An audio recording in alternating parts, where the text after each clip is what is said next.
अस्सलाम वालेकुम to everyone, this is me doctor Umar और मैं आपको वेलकम करता हूं अपने चैनल के ऊपर जिसका नाम है डॉक्टर उमर टॉकीज़। तो गाइस, आज जिस डिजीज़ के बारे में हम बात करने वाले हैं वो है फीमेल से रिलेटेड, और ये बहुत ही इंपॉर्टेंट इशू है जिसके ऊपर तकरीबन लोग बात करना पसंद भी नहीं करते। तकरीबन हर 9 में से एक खातून इसका शिकार है और पाकिस्तान में ये रेशो बढ़ती ही जा रही है। तो आज हम इस टॉपिक के ऊपर बात करते हैं, वो है ब्रेस्ट कैंसर। तो ब्रेस्ट कैंसर जो है बेसिकली पाकिस्तान में बहुत ही ज़्यादा हद तक फैल चुका है और गवर्नमेंट ऑफ पाकिस्तान की तरफ से भी इतनी कोई मदद नहीं मिल रही, लेकिन कुछ NGOs हैं जो कि इसके बारे में अवेयरनेस दे रही हैं। तो तकरीबन हर 24 घंटे के अंदर 100+ खवातीन की डेथ हो जाती है इस ब्रेस्ट कैंसर की वजह से, और हर साल 40,000 के करीब डेथ्स होती हैं और हर साल तकरीबन 90,000 के अराउंड इसमें एडिशन हो जाता है, यानी कि न्यू पेशेंट आ जाते हैं। तो अभी मैं आपको बताऊंगा कि ब्रेस्ट कैंसर है क्या और इससे आप कैसे बच सकते हैं और कब अपने डॉक्टर को जाके दिखा सकते हैं। तो ब्रेस्ट कैंसर बेसिकली फीमेल्स की most common cause of cancer है और most common cause of death after lung disease in females वो है ब्रेस्ट कैंसर। तो ब्रेस्ट कैंसर बेसिकली आपके ब्रेस्ट के अंदर कोई ट्यूमर सा बन जाता है जिसके अंदर जो सेल्स होते हैं, जो खुले होते हैं, वो ओवर ग्रो होना शुरू हो जाते हैं, उनकी म्यूटेशन हो जाती है। तो वो बढ़ते बढ़ते वो एक ट्यूमर की शक्ल अपना लेते हैं। तो वैसे तो ये बेसिकली मेल एंड फीमेल्स दोनों में होता है, लेकिन मेल्स में ये बहुत ही रेयर है और फीमेल्स में बहुत ही ज़्यादा कॉमन है। तो आपको कुछ साइंस है जो आपको पता चल सकता है, जिससे आप अलामात हैं कि आप कब डॉक्टर को जाके दिखा सकते हैं। उन अलामात में ये होगा सबसे पहले कि आप अपने ब्रेस्ट की साइज़ एंड शेप को देखेंगे कि कहीं आपके ब्रेस्ट का साइज़ और शेप, उसका स्ट्रक्चर कोई डिफरेंट तो नहीं हो रहा पहले की निस्बत से, या दूसरे आप कंपेयर भी कर सकते हैं कि एक ब्रेस्ट का दूसरे ब्रेस्ट से कोई डिफरेंट तो नहीं है उसकी शेप एंड साइज़। उसके अलावा आप अपने हाथ से भी पल्पेट कर सकते हैं, देख सकते हैं, प्रेस कर सकते हैं कि कहीं आपको कोई लंप या कोई ऐसा दाना सा महसूस तो नहीं हो रहा, तो आप इससे भी अंदाज़ा लगा सकते हैं। या फिर अगर आप अपने बगल में या अंडर आर्म, जो आपके आर्म पिट है, यहाँ पर भी आप अपने हाथों की मदद से यहाँ पल्पेट कर सकते हैं ताकि वहाँ पर कोई आपको लंप या कोई ऐसा ट्यूमर महसूस ना हो। अगर आपको ये ऐसा कुछ महसूस होता है या फिर आपके निप्पल में से कोई ब्लड का या फिर तकरीबन वाटर की शक्ल का कोई पानी डिस्चार्ज हो रहा है, तो आप उस सूरत में भी जाके ना अपने डॉक्टर से कंसल्ट कर सकते हैं।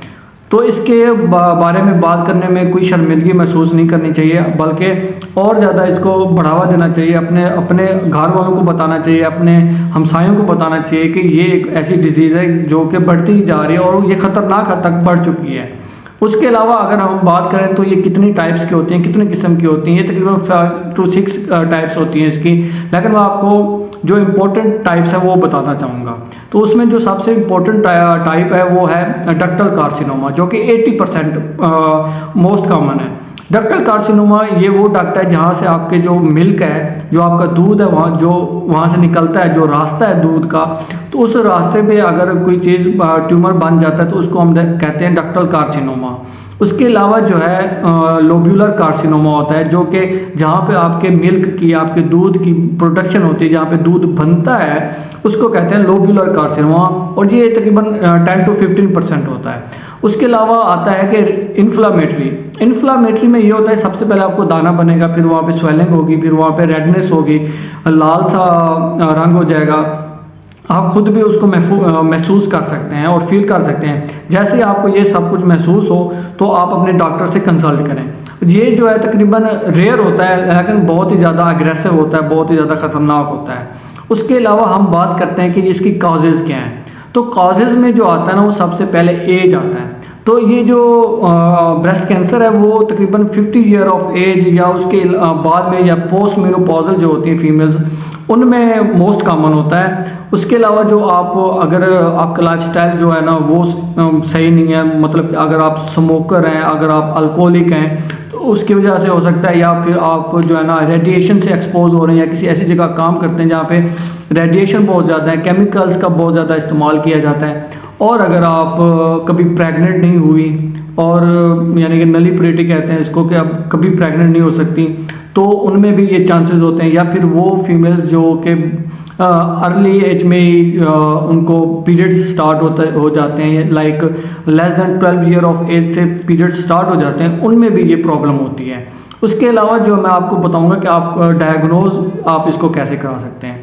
अगर तो आप फीमेल्स आपकी एज 35 से ज़्यादा है तो आप मेमोग्राफी कराएंगे, अपने डॉक्टर के पास जाएंगे, वो आपका मेमोग्राफी टेस्ट करेंगे तो वहाँ से आपको डायग्नोज हो सकता है। उसके अलावा अगर आपकी एज लेस देन 35 है तो उसमें भी आप जो है ना अल्ट्रासोनोग्राफी कराएंगे तो उससे भी अंदाज़ा लग सकता है। उसके अलावा जो है MRI CT स्कैन होता है, वहाँ से डायग्नोज होगा और इसके बाद जो फाइनल रिजल्ट आप देखेंगे तो वो है फाइन नीडल एस्पिरेशन के ज़रिए जो आपकी बायोप्सी ली जाती है आपके उस ब्रेस्ट के ट्यूमर की और उसको पैथोलॉजिकल लैब में भेजा जाता है ताकि वहाँ से पता चल सके कि आपको ब्रेस्ट कैंसर है या नहीं है।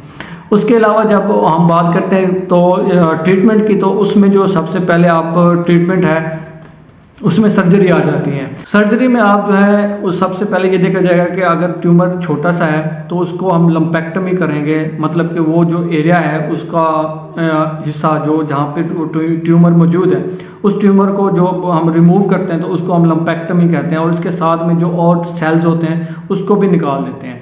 उसके अलावा जब अगर वो फैल चुका होता है पूरे ब्रेस्ट में तो उसको हम मेस्टेक्टमी कहते हैं और वो पूरा ब्रेस्ट हमें रिमूव करना पड़ता है। उसके अलावा जो है केमिकल रेडिएशन से हम इसको रिमूव कर सकते हैं, कीमोथेरापी से हम इसको ठीक कर सकते हैं, वो कैंसर के सेल को की डेथ करते हैं। तो ये थी एक छोटी सी वीडियो। अगर आपको ये वीडियो पसंद आई है तो फिर प्लीज़ इसको लाइक कीजिएगा, शेयर कीजिएगा।